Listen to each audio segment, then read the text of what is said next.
Hi, I'm PK, creator of Delegate Dash. Thank you for joining us and learning how to play the game.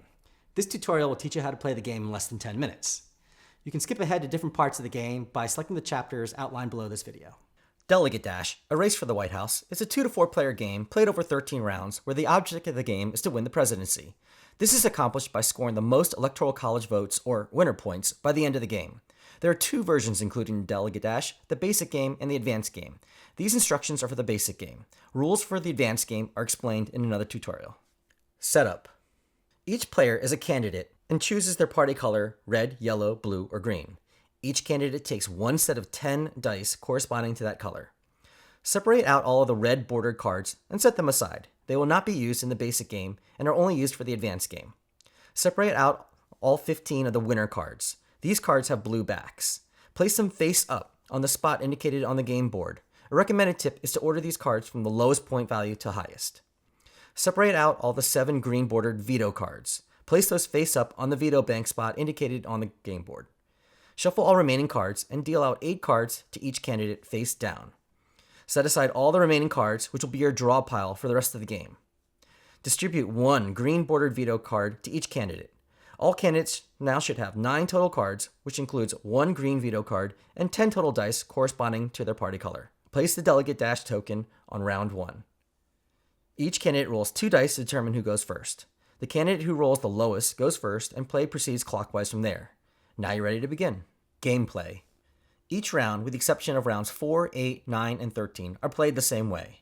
On normal rounds, 3 options are available on each candidate's turn. 1. Play a card. 2. Buy a veto card from the veto bank, if available. Or 3. Draw a card from the draw pile. All candidates can choose to do any of these 3 actions up to 3 times on their turn. Option 1. Playing a card. Most cards have an action instruction at the bottom and a dollar value in the upper left corner. All candidates must choose to either perform the action on the card or spend the card as money, but not both. Note that some cards are called fundraiser cards and can only be used as money. In this example, if the candidate chooses to perform the action on the card, a regional card, that candidate then assigns delegates on the game board corresponding to their color. In this example, the yellow candidate, playing the South region card, uses the dry erase marker to write the number of delegates in the yellow box of the South region. After each card is played, that card goes to the discard pile, except for the green bordered veto cards. If yellow candidate did not want to add delegates to the South, that candidate can instead use this card as money. In this case, the South region card is worth $2 million. When being used as money, delegates can be added at a cost of $1 million per delegate. In this case, yellow candidate can add 2 delegates anywhere on the map. When using the money option, candidates may split their delegates into multiple regions if they choose. At any point immediately after a card is played, any other candidate may play a veto card from their hand. This immediately cancels the card in play. However, another veto card may be played to negate the first veto, and there's no limit on the number of veto cards that can be played. Keep track of this because it might get out of hand. If an override card is played, that is the end of the turn. This negates the last veto card, and no more veto cards may be played. Override cards may only be played after a veto card. They may not be played after any other card. After veto or override cards are played, they are returned to the discard pile with the exception of the green bordered veto cards. These are returned to the veto bank for resale. Green bordered veto cards work exactly the same way as the other veto cards. Option 2. Buying a veto card. The second option a candidate may choose as one of their 3 actions is to buy a green veto card from the veto bank for $4 million. A candidate purchasing a veto card may use more than 1 card to make this purchase. This counts as only 1 action even if 2 cards are played. However, no change is given if the amount tendered exceeds $4 million. The cards used as money are discarded and the candidate puts the green veto card in their hand. The purchase of a veto card may not be vetoed by any other candidate. Veto cards must already be in a candidate's hand in order to be played. No candidate may purchase a veto card out of turn. Option 3. Draw a card. The third option that a candidate may choose as one of their 3 actions is to draw a card from the draw pile. There is no hand limit in this game.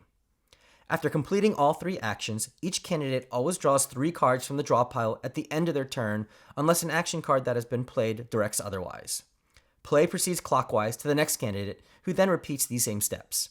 After all candidates have had an opportunity to perform their 3 actions, advance the round marker to the next round. Repeat the same steps until you reach the primary regional election day, as indicated with the ballot box on the map.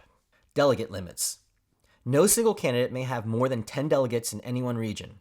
For example, in the South region, the candidate playing here may not add any more delegates to the South because they already have 10 in this region. There is also a limit on the total number of delegates that may be assigned to any given region as determined by the number of candidates playing the game. Refer to the game board for the delegate limits. For example, in a 3-candidate game, there may be no more than 20 total delegates assigned to any one region. In this example, if red candidate has 10 delegates in a region, then the total number of delegates that can be added between the other 2 candidates is also 10. So if blue candidate adds 10 delegates to this region, then yellow candidate cannot add any more there. The removal of delegates would be the only way that yellow candidate can add delegates to compete in this region. So pay attention to the number of delegates that are added to each region as you campaign across the country.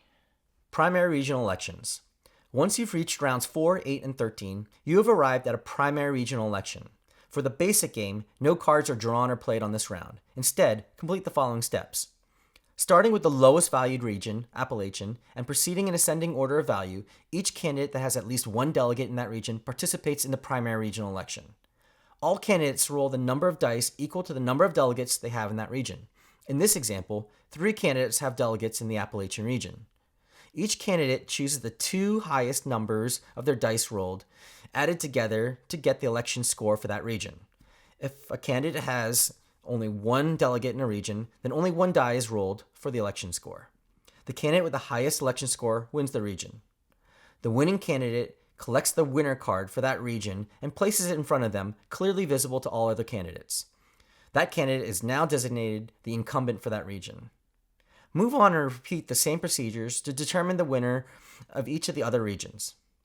If there's only 1 candidate with delegates in a region, that candidate automatically wins the winner card uncontested and becomes the incumbent. If a region has no delegates, skip that region in the primary election round. No one gets the winner card. What happens if 2 or more candidates tie in the primary election roll? Only the candidates that are tied go into a roll-off election. In a roll-off, the candidates roll 2 dice regardless of the number of delegates they have in that region. Highest roll wins. If the score is still tied, repeat the roll-off election process until a winner has been determined. Repeat these same procedures for the primary elections on rounds 8 and 13. Once an incumbent is established in a region, that candidate has an additional option available during the primary election roll. After all rolls have been made, the incumbent may choose to re-roll 1 die if desired. The score is still the highest 2 dice that are rolled. If the incumbent has the highest score after re-rolling 1 die, then that candidate retains the incumbency. But if a new candidate has the highest score, then the existing incumbent must hand that region's winner card over to the new incumbent. In the case of roll-off ties, any existing incumbent still has the option to re-roll 1 die if needed. This is the biggest advantage of being an incumbent. Candidates keep the same number of delegates in each region regardless of the winner. Proceed to the next round after all primary regional elections are resolved. Presidential debates. On round 9, a presidential debate occurs. On this round, all candidates may choose to exchange any number of cards in their hand with the same number of cards from the draw pile. Candidates select the cards that they don't want to keep from their hand and discard them face up into the discard pile. Then draw the same number of cards face down from the draw pile and put them in their hand. Candidates may choose to not exchange any cards during this round. Proceed to the next round after card exchange has been completed. Round 13 is played exactly like rounds 4 and 8. The only difference is that the winners of each region in this round are the final regional winners, and those points will determine the final score. Once all regional winners have been determined, candidates then add up their score from all of their winner cards. The highest score wins the presidency. In the case of a tie, whoever has the most number of winner cards wins the presidency. And if candidates are still tied, whoever has the highest number of total delegates on the map wins the presidency. And that's how you play Delegate Dash. We hope you enjoy this game, and please visit us at www.delegatedash.com for alternate rules to enhance your game experience.